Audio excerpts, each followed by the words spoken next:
कथा। भगवान श्री कृष्ण ने कहा, यह संसार 3 प्रकार के गुणों से चलता है। राधे राधे। जैसा मैं तो मनी तो पंडित यूट्यूब चैनल पर सबका स्वागत करती हूँ। इस प्रसंग का वर्णन श्रीमद् भगवद गीता में मिलता है। भगवान श्री कृष्ण आज अर्जुन को समझाते हैं कि हे अर्जुन, इस संसार में बहुत से प्रकार के लोग पाए जाते हैं। कबीरदास ने कहा भी है कि कबीरा, इस संसार में भांति भांति के लोग, यानी ये संसार में तरह तरह के लोग पाए जाते हैं और इन तरह तरह के लोगों में 3 तरह के गुण भी होते हैं। 3 तरह के गुणों का मतलब होता है सतगुण, रजगुण और तमोगुण। सतगुण बोलने वाला व्यक्ति हमेशा सच बोलता है और ईश्वर की शरण में रहता है। रजगुण मिला जुला गुण, यानी कि थोड़ा सा अलग कार्य करता है, उल्टा सीधा कार्य करता है और थोड़ा ईश्वर की भक्ति भी करता है। तमोगुण वाला व्यक्ति ईश्वर से सदा दूर रहता है। मांस मदिरा इन सब का पालन करना, सेवन करना उन्हें बहुत पसंद आता है। यही नहीं, इनकी जीविका का साधन भी इन्हीं तरह के गंदे कर्मों से होता है। जैसे मुर्गी पालना, यानी शनि को बढ़ावा देना। जैसे बकरी पालना, यह भी शनि को बढ़ावा ही देता है। दूषित शनि घर में प्रवेश करती है और कहते भी है ना कि बकरी 36 तरह की बूटी खाती है। अगर बकरी जिस पौधे को खा जाए वो पौधा फिर कभी नहीं उगता है। इस तरह से हमारे संसार में बहुत सारे ज्ञान हैं। केवल भगवद गीता ही ज्ञान नहीं देती है, ज्ञान देने के लिए पूरा ब्रह्मांड पड़ा है और 84 लाख योनियों में सभी जीवों में बहुत सारे जीव ऐसे भी हैं जो कि हमारे ज्ञान वर्धक भी माने जाते हैं। जैसे गाय, हमारे गाय पूजनीय है और हम उसकी पूजा भी करते हैं। हमारे सनातन धर्म में गाय को माता का दर्जा मिला हुआ है और कहते भी है ना कि जिसके दरवाजे पर गाय बंधी होती है उसके दरवाजे पर कभी भी नकारात्मक ऊर्जा, खराब शनि, अढ़ैया, राहु, केतु इन सब का कभी प्रभाव नहीं होता है, क्योंकि यह प्रभाव गैया अपने खुरों से मसल देती है। इसके पास से होकर ही गुजरना होता है और उसे वहां से दूर भगा देती है। उसकी ऊर्जा ही इतनी तेज और प्रभावी होती है कि कोई भी बुरी चीज, बुरी शक्ति आने से, घर में प्रवेश करने से पहले, घर के सदस्यों से प्रवेश के पास जाने से पहले वो उस गाय को छूकर चली जाती है और वह घर हमेशा सुरक्षित बचा रहता है। कहते हैं कि जीवन में जीने के लिए मनुष्य को 3 प्रकार के गुणों से होकर गुजरना पड़ता है। सत्वम रजस्तम इति गुणः प्रकृति संभवा निबध्वन्ति महाबाहो देहे देहिनमव्ययम्। भौतिक प्रकृति 3 गुणों से युक्त होती है। ये हैं सतोगुण, रजोगुण और तमोगुण। हे महाबाहो अर्जुन, जब शाश्वत जीव प्रकृति के संसर्ग में आता है, यानी कि संपर्क में आता है, तो वह इन गुणों से बंध जाता है। दिव्य होने के कारण, यानी कि जो दिखाई न देता हो लेकिन फिर भी हो, जीव को इस भौतिक प्रकृति में कुछ भी लेना देना नहीं होता है। फिर भी भौतिक जगत यानी संसार जगत द्वारा बद्ध, यानी कि मना किए जाने के कारण वह प्रकृति के 3 गुणों के जादू के वशीभूत होकर, यानी कि वशीकरण में होकर कार्य करता रहता है। क्योंकि जीवों को प्रकृति के विभिन्न अवस्थाओं के अनुसार अलग अलग प्रकार के शरीर मिले हुए हैं, इसलिए वे उसी प्रकार के प्रकृति के अनुसार कर्म करने के लिए प्रेरित होते हैं, जो अपने एक प्रकार के सुख दुख का कारण बनता है। तत्र सत्वम निर्मल त्वा प्रकाश कम नामयम सुख संगेन बधनाति ज्ञान संगेन चानघ।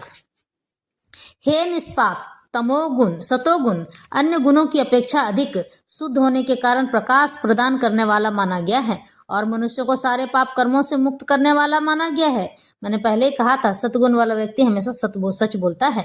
जो लोग इस गुण में स्थित होते हैं वे सुख तथा ज्ञान के भाव से बंध जाते हैं, यानी कि उनके अंदर में, जैसे कि बहुत सारे हमारे भागवत जो हैं उनके पास धन होता है, वो लोग सुखी जीवन भी जीते हैं और ईश्वर के भाव से बंधे होते हैं। ईश्वर से प्रेम करना ही उनका परम कर्तव्य होता है, जो सतगुण कहलाता है। इनके पास की ऊर्जा, यानी कि हमारे भागवतियों के पास की ऊर्जा बहुत ही पवित्र मानी जाती है। कहते हैं इनके पवित्र ऊर्जा में प्रवेश करने पर, यानी इनके पास जाने पर, जो भी व्यक्ति मन का विकारी है या उनका बाल बच्चा बिगड़ा है या स्वयं भी शराब नशा वगैरह ये सब करते हैं, तो बार बार उनके पास जाने से, उनकी ऊर्जा आपको मिलने से आप स्वतः ठीक हो जाते हैं, खुद ही ठीक होने लग जाते हैं। यह गूढ़ रहस्य है। भगवान भी इस बार को बता बता कर भगवत गीता में थक गए हैं कि जो भी व्यक्ति उच्चिष्ट भोजन करेगा, यानी कि साधु संतों का जूठा भोजन खाएगा, और जो भी उनके ऑरा में जाके रहेगा, यानी कि उनकी ऊर्जा में जाके रहेगा, उनके आसपास रहेगा, तो वह भी मन के विकार को दूर करके सात्विक बन सकता है। यह बात गुप्त बात कही गई है, जो गुप्त ज्ञान में भी समझाई गई है। यह बात मैं आपको आज बता दूं कि देवर्षि नारद की इस कथा को बताया गया था, मेरे पिछले वीडियो में मिल जाएगी। देवर्षि नारद जूठा भोजन खा खा करके ही देवर्षि नारद और देवताओं के ऋषि बन गए और उच्च पद को प्राप्त किए। इसलिए साधु संतों की जूठा भोजन से कभी परहेज नहीं करना चाहिए। अगर आपको आपके बच्चों को देने की इच्छा हो तो तुरंत उनसे आज्ञा लेकर आप उनका भोजन, जूठा भोजन अवश्य कराएं, पानी पिलाएं, जो भी मिलता है, लड्डू खाया हो तो लड्डू भी खिलाएं उसमें से लेकर। लेकिन अपने बच्चे को अच्छा संस्कार देने के लिए कुछ भी करना आवश्यक है। गुपचुप के ठेले में जाकर जूठा गुपचुप खाने से तो अच्छा है साधु संतों की अच्छी वाणी का, अच्छे मंत्रोपचार वाले मुख का भोजन किया जाए। भोजन जूठा इसलिए करने के लिए कहा जाता है साधु संतों का कि जो मंत्र उपचार करते हैं ना, मंत्र उच्चार करने के बाद वह मंत्र उनके शरीर में घूमता रहता है, चारों तरफ घूमता रहता है, चलता रहता है। और जब वो भोजन खाते हैं तो वह मंत्र उनके उस भोजन में भी चला जाता है, जो कि आपके बच्चे के शरीर में, आपके शरीर में लगता है और आपको कुटिलता से, दंभी से, मद, मदिरा, लोभ, लालच, ईर्ष्या, द्वेष, घृणा, इन सब चीज से आपको बचाता चला जाता है। और यही कलयुग का प्रभाव इसी तरह से कम होता है। कलयुग का प्रभाव करने के लिए इधर उधर भटकने की आवश्यकता नहीं है, या ईश्वर को बार बार पुकारने की आवश्यकता नहीं है। जब तक सांस में आस हो तब तक आप स्वयं कलयुग को स्थिर कर सकते हैं। लेकिन आप अज्ञानता अंधकार की जननी है। अज्ञानता के कारण ही मनुष्य अंधकार में भटकता रहता है और क्या कहते हैं कि अंधविश्वास करता रहता है। जो पंडित कह दिया तेजपत्ता जला लेना, जला लिया, लौंग दे देना, लौंग रख लिया। नहीं, कुछ चीजें ऐसी हैं जो बड़े तौर पे होती हैं और ये करना ही चाहिए, साधु संत बताते नहीं हैं। तो मैं आपका मार्गदर्शन करती रहूंगी। भगवत कथा में आगे की ओर चलते हैं। रजो रागात्मकम विद्धि तृष्णा संग समोद्धवम तन्नी बदनाति कौन्ते कर्म संगेन देहीनम।